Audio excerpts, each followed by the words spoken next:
Those scenes and many more, using period-correct props, were filmed inside this Kmart.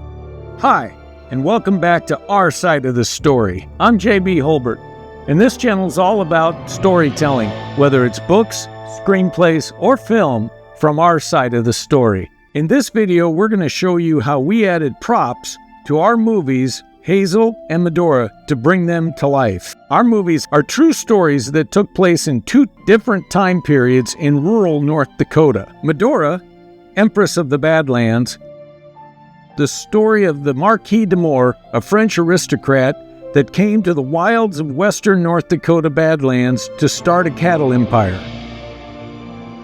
He led a privileged life in France and New York City, and we're going to need props that show that lifestyle, and props that would have been in the wilds of untamed western North Dakota. Hazel, the story of a brave girl that saved her siblings in a horrific blizzard, is set in 1920 North Dakota. Hazel's family were poor farmers trying to scratch out a living in this tough environment. The props for their home will have to show their meager means of day-to-day life. There are vast differences in the social classes of our lead characters. Also, the differences in the other players in these stories. The props will be a major element in the telling of their stories. The term prop covers all types of items, from things as small as a tomato and a carrot, to furniture, to horse-drawn wagons. Meet Bren Bolsario, our prop master and lead set dresser. She had lots of jobs and kept her constantly running around our sets, making sure the correct prop was in the correct place. Bren's work started long before filming. She studied the time periods and learned what would commonly be in a poor farmhouse in North Dakota and what would be in an elegant New York apartment. This included everything from floor covering to furniture, to paintings and decorations on the wall, correct mementos that might be lying about the rooms, to functional items like tools and cookware.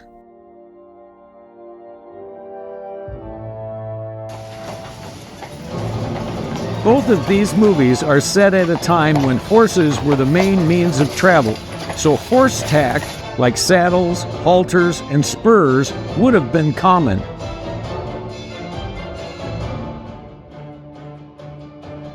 So how do you get props for a movie?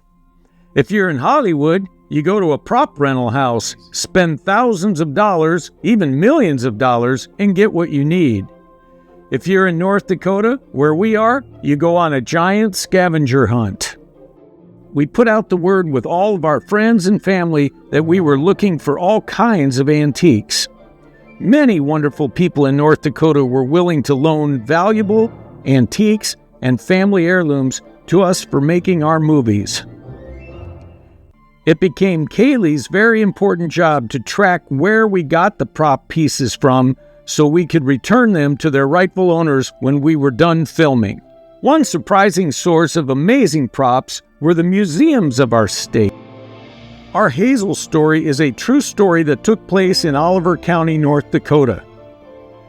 Judy, at the Oliver County Historical Society Museum, was more than generous with both her time and pieces from the museum to help us tell the Hazel story. We just pulled up to center, to the town Historical Society. It's 31 below zero, actual temperature. I don't know, 50, 60 below wind chill. And we're gonna meet Miss Judy today and find out what she's got. The town is behind the movie and we're excited about it, but it's certainly cooled off nicely today.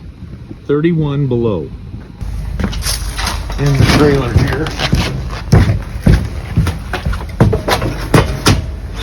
We're in center North Dakota.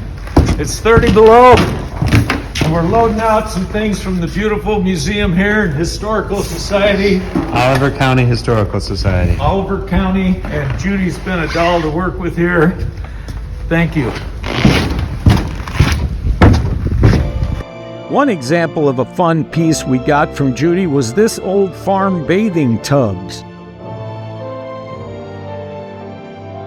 As you can see here, it played an important part in the street scene in the town of Little, Missouri that we built.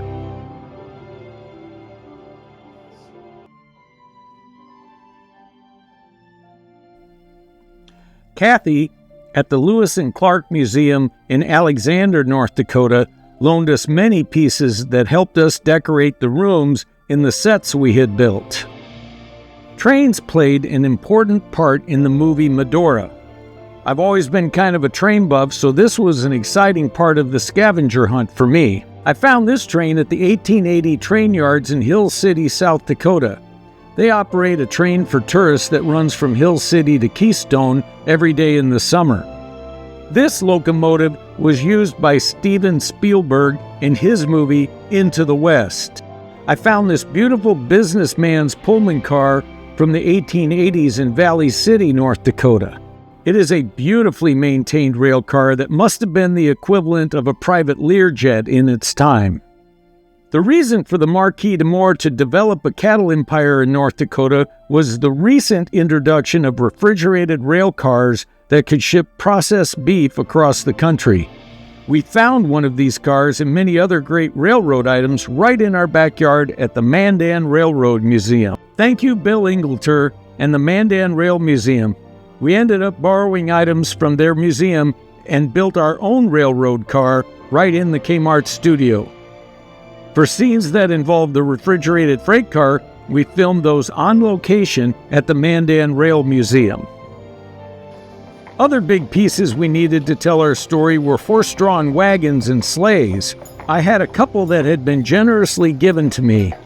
This wagon was my great-grandmother's from Iowa, and the sleigh came from a generous friend in Minnesota. Schultz Wrangling from Redfield, South Dakota had many wagons in their inventory that fit our time periods perfectly. Make sure you hit the follow button and check out our episode on horses for our movies. That episode features the Schultz Wrangling team and their many contributions.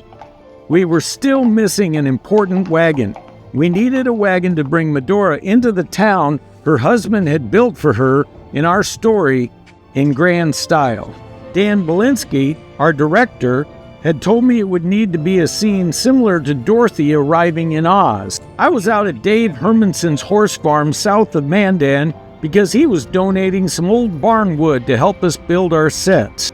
I noticed in one of his barns these two old wagons that I knew would be perfect for our Medora movie. Then Dave opened another barn where I saw the perfect wagon for Medora's grand entry into town. This is a vis-a-vis wagon, which translates in French to face, perfect for the scene where our sophisticated Medora and her French aristocrat husband come into our town for the first time. Dave was generous and loaned us set wagons and this beautiful wagon for our grand entry scene. Dave drove it perfectly down our newly created main street. Here, Stan Schultz from Schultz Wrangling sits next to him just in case of any trouble. Follow us to see the episode on how we built this amazing Old West town. We would also need lots of period-correct furniture for the sets we were building. Generous families loaned or donated beautiful furniture that made our interior sets come to life. We also needed smaller antique pieces to finish the rooms. Antiques from candle holders to paintings, and animal mounts for the walls began to pour in. From things as small as letters in the desk having the period-correct stamps, to filling the Marquis's office with items that would have filled a businessman's office in that day, props played a critical role in giving our movie a sense of authenticity. I hope you enjoyed this episode of Our Side of the Story, where we shared with you the importance of props in storytelling. Please follow us so you don't miss any of the episodes on how we make great movies far from the studios of Hollywood and New York. Check out the upcoming video where I interview Bryn, our prop master, and she tells her side of the story of acquiring, organizing, and using props. Don't forget to follow us. Thanks for watching. We'll see you again.